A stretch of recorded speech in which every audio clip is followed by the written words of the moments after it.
தேர்தல்னு வந்துட்டா மக்கள் பார்க்குற இந்த 3 விஷயம் தான் அவங்கள ஏமாளியாக்குது. உண்மையாவே அவங்க ஏமாந்து போறாங்களா?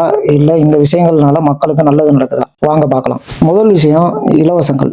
மக்கள் இலவசங்களை எதிர்பார்ப்பதற்கு பின்னால் இருக்கும் உளவியல் எளிதானது. நீண்ட கால திட்டமான கல்வி மேம்பாடு அல்லது உட்கட்டமைப்பு வசதிகளின் பலன் அவர்களை சென்றடைய பல ஆண்டுகள் ஆகலாம். ஆனா, ஒரு விலையில்லா பொருளோ அல்லது பணமோ அவர்களின் அன்றாட வாழ்வாதார சிக்கலை உடனடியா தீர்க்குது. இரண்டாவதா சாதி.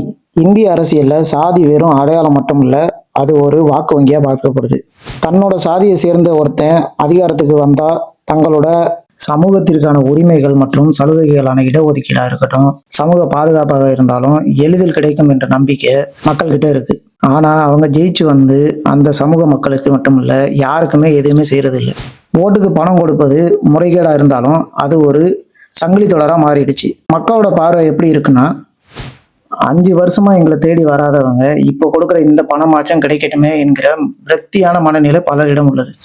அப்போ மாற்றத்திற்கான தீர்வு என்ன? இந்த நிலைமை மாறணும்னா தேர்தல் முறையில சில அடிப்படை மாற்றங்கள் அவசியம். மக்கள் புரிஞ்சுக்க வேண்டிய விஷயம் என்னன்னா, ஓட்டுக்கு பணம் வாங்குறது தங்களோட 5 ஆண்டுக்கான உரிமையை விற்பதற்கு சமம் என்பதை மக்கள் உணரணும்.